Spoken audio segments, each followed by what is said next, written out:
سارا کچھ پتہ ہے. لیکن مجھے نہیں پتا کہ شبانہ آنٹی نے پتہ کروایا تھا یا نہیں کروایا تھا. لیکن ظاہر ہے کوئی بھی ماں جو ہے وہ اپنی بیٹی کی زندگی خود اپنے ہاتھوں سے تو برباد نہیں کرے گی نا. کہنے کا مقصد میرا یہ تھا کہ اگر آپ کسی کو برسوں سے بھی جانتے ہیں نا تو رشتہ اور تعلق جڑنے کے بعد ہی آپ کو پتہ لگتا ہے کہ اصل اوقات کیا ہے.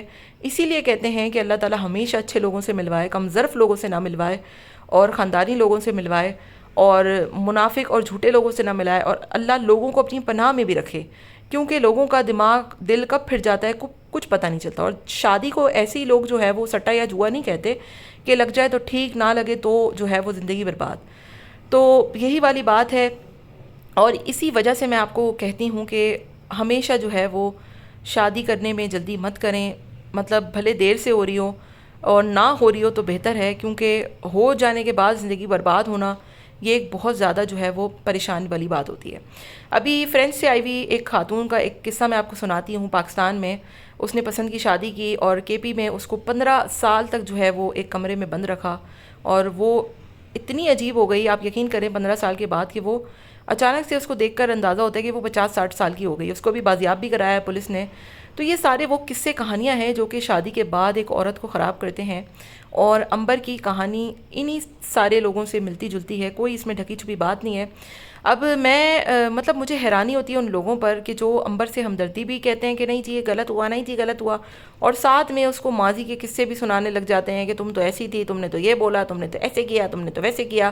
اب لوگ کہتے ہیں کہ جب اس کی شادی ہوئی تو یہ تو بڑا اچھا دکھاتی تھی اپنے سسرال والوں کو, وہ تو بڑے اچھے ہیں, خیال رکھتے ہیں, اور بقول انہی لوگوں کے یہ کہتے ہیں کہ وہ تو سسرال والوں کو بدنام کرتی تھی. ٹھیک ہے, مطلب ان کو خود نہیں پتا کہ یہ لوگ بول کیا رہے ہیں. میں آپ کو بتاتی ہوں کہ دراصل امبر نے اپنے سسرال والوں کی تعریفیں کی کیوں, کیونکہ وہ بچی صرف اپنا گھر بسانا چاہتی تھی. اتنی مار کٹائی, اتنی ذلالت, اتنی چیزوں کے بعد بھی اگر کوئی عورت مرد کی چیزوں کو چھپا رہی ہے, مرد کے عیبوں کو چھپا رہی ہے, مرد کی چیزوں کو سامنے, ہمیں کبھی آپ اندازہ لگا سکتے تھے کہ امبر کا شوہر گالی بکتا ہوگا؟ مطلب میں تو سیریسلی جب تک میں نے یہ چیزیں نہیں دیکھی تھیں, انفیکٹ میرے 1-2 میسیجز بھی لیک ہوئے ہیں جس میں نے خود کہا ہے کہ بھائی نہیں, امبر کا گھر والا تو بڑا شریف لگتا ہے, امبر کا گھر والا تو ایک بہت اچھا انسان ہے, وہ تو بڑے جو ہیں وہ شریف النفس لوگ ہیں. لیکن جب یہ چیزیں میرے خود کے سامنے آئی, ریالٹی میں نے خود اپنی آنکھوں سے دیکھی, کانوں سے سنی, تو مجھے اندازہ ہوا کہ یار حقیقت جو ہے وہ بالکل برعکس ہوتی ہے, دیکھنے والی چیزیں بالکل برعکس ہوتی ہیں. تو میں بڑی حیران ہوئی کہ یہ لڑکی, اس کے اندر کتنی ہمت ہے, کتنا ظرف ہے یار, کہ اتنا سب ہونے کے باوجود اس نے ان کو نہ صرف معاف کیا بلکہ ان کے ساتھ رہی, ان کے لیے اپنے ہاتھوں سے کھانے بھی بنائے, ان کو اپنا بچہ بھی دیا. جن لوگوں نے اس کے اوپر ڈنڈے اٹھوائے ان کے ساتھ اس نے جو ہے وہ یہ سارا کچھ کیا. تو مجھے بڑی جو ہے وہ دکھ بھی ہوتا ہے, پریشانی بھی ہوتی ہے. اور ساتھ میں ایسے قصے ہماری آنکھوں سے اوجھل یا چھپے ہوئے نہیں ہیں, جو برسوں سے ایک دوسرے کو جانتے ہوں, ایک دوسرے کے سامنے تعلقات ہوں, اور بعد میں وہ اپنے اصل رنگ دکھائیں. تو شبانہ آنٹی کو الزام ٹھہرانا بالکل غلط ہے.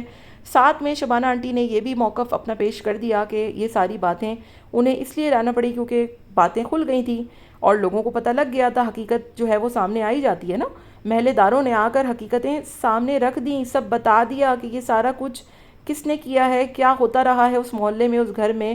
چیخو پکار, گالم گلوچ یہ ان لوگوں کے گھروں میں عام تھی, کوئی اس میں جو ہے وہ بری بات اس کو نہیں سمجھا جاتا تھا.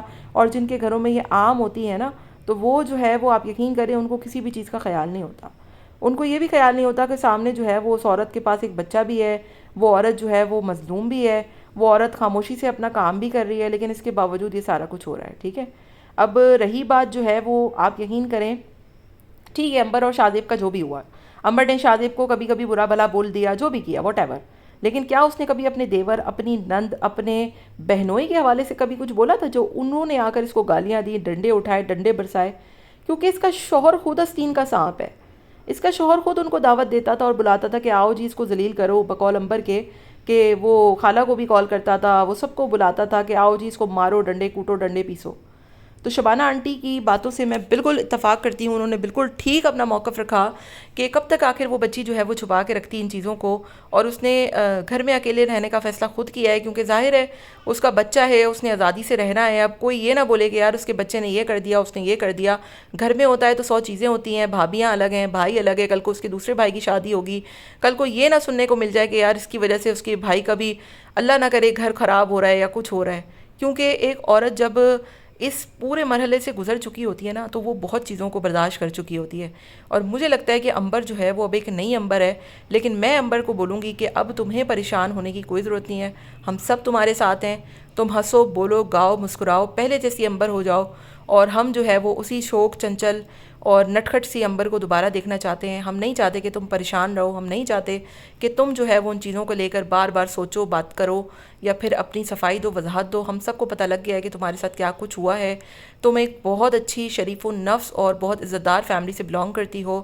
اور رہی بات اس کے وائرل کلپ کی، ٹھیک ہے، کچھ لوگوں نے کل وائرل کلپ کے حوالے سے پیش کیا کہ کلپ وائرل ہونے کے بعد بھی اس کے گھر والوں نے اس کو ایکسیپٹ، مطلب اس کے سسرال والوں نے اس کو ایکسیپٹ کر لیا.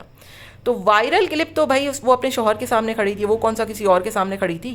اس کا نام کسی اور غیر مت کے ساتھ نہیں آیا تھا دوسروں کی طرح. اس کا نام اپنے شوہر کے ساتھ آیا تھا. وہ عزت کے ساتھ اپنے شوہر کے ساتھ جو کر رہی تھی. ٹھیک ہے، تو اس کا شوہر کس حوالے سے آبجیکشن اٹھاتا یا کس حوالے سے اس کو گھر سے نکالتا، وہ تو خود اپنے شوہر کے ساتھ تھی. تو یہ باتیں کہنا بالکل انتہائی غلط بات ہے. اور وائرل کلپ اگر دوسروں کے ہو گئے نا تو پھر یہ سوچیں کہ ان کے ساتھ کیا ہوگا. ٹھیک ہے، وہ تو اس کے ساتھ حقیقت میں ہوا تھا عنبر کے ساتھ.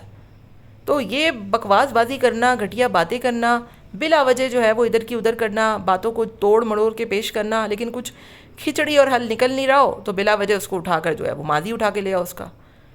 بہرحال جی، ایسے لوگوں کو اللہ ہی ہدایت دے، اللہ ہی ان کے منہ کو جو ہے وہ فالج لگائے، جو بولنے سے پہلے نہ سوچتے ہیں نہ سمجھتے ہیں، بس بولتے رہتے ہیں. کیونکہ ظاہر ہے کسی اور کی پیما پہ جب کام کریں گے تو پھر یہی کریں گے نا. ملتے ہیں نیکسٹ ویڈیو میں. اپنا بہت خیال رکھیے گا. Till then take care. Tata, bye bye, اللہ حافظ.